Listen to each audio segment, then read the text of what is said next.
Halo semuanya, selamat datang di Biologik. Sekarang kita akan melanjutkan pembahasan soal OSN tingkat kabupaten kota tahun 2022. Langsung saja masuk ke nomor 5. Suatu hari, Prof. Vito Nobel sedang mengamati sel eritrosit dari manusia. Diketahui bahwa osmolaritas dari eritrosit adalah sekitar 280 miliosmol. Ia mencoba untuk memasukkan sel ini ke dalam dua jenis larutan yang isoosmotik terhadap eritrosit dan mengamati dampaknya terhadap sel tersebut. Nah, dari bacaan kita tahu bahwa dua jenis larutan yang digunakan itu isoosmotik. Artinya, tekanan osmotik antara larutan yang digunakan terhadap cairan intraseluler itu sama. Nah, di sini larutan yang digunakan itu berupa NaCl dan NH3. Dan keberadaan channel untuk fasilitas difusi senyawa untuk NaCl itu tidak ada, sedangkan untuk NH3 ada. Langsung saja masuk ke pernyataan yang A. Konsentrasi dari larutan natrium klorida atau NaCl yang digunakan Prof. Vito Nobel adalah sekitar 0,9%. Ini benar. Karena di sini untuk mengerjakan pernyataan A, kita perlu data tambahan.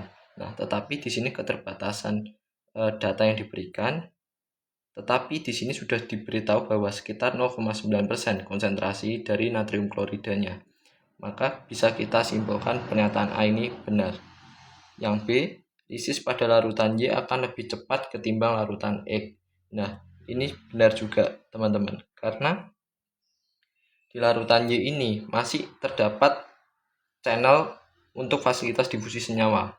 Artinya, meskipun dia isoosmotik, hanya tekanan osmotiknya saja yang sama, tetapi masih terdapat kemungkinan besar perbedaan gradien konsentrasi antara NH3 yang ada di luar sel dan gradien konsentrasi NH3 yang ada di dalam eritrosit.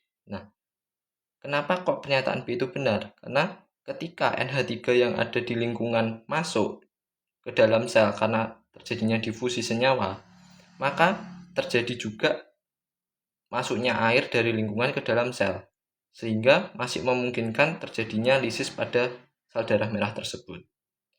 Yang C, apabila Prof. Vito Nobel meletakkan eritrosit ke dalam larutan glukosa yang isoosmotik terhadap sel, maka dampaknya akan sama dengan dampak penempatan eritrosit ke dalam larutan X.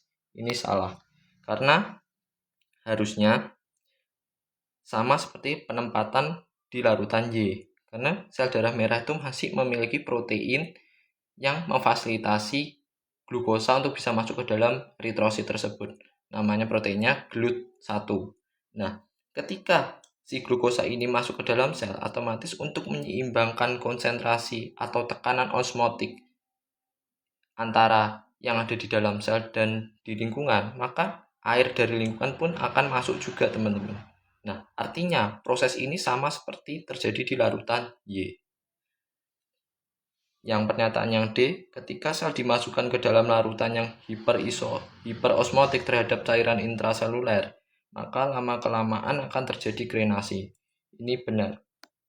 Karena kita tahu ketika suatu sel diletakkan dalam larutan yang hiperosmotik terhadap cairan intraseluler, maka terjadi perbedaan tekanan osmotik karena larutan yang digunakan hiperosmotik. Nah, akhirnya memicu keluarnya air dari dalam sel ke lingkungan yang menyebabkan sel tersebut bisa krenasi. Sekian, terima kasih.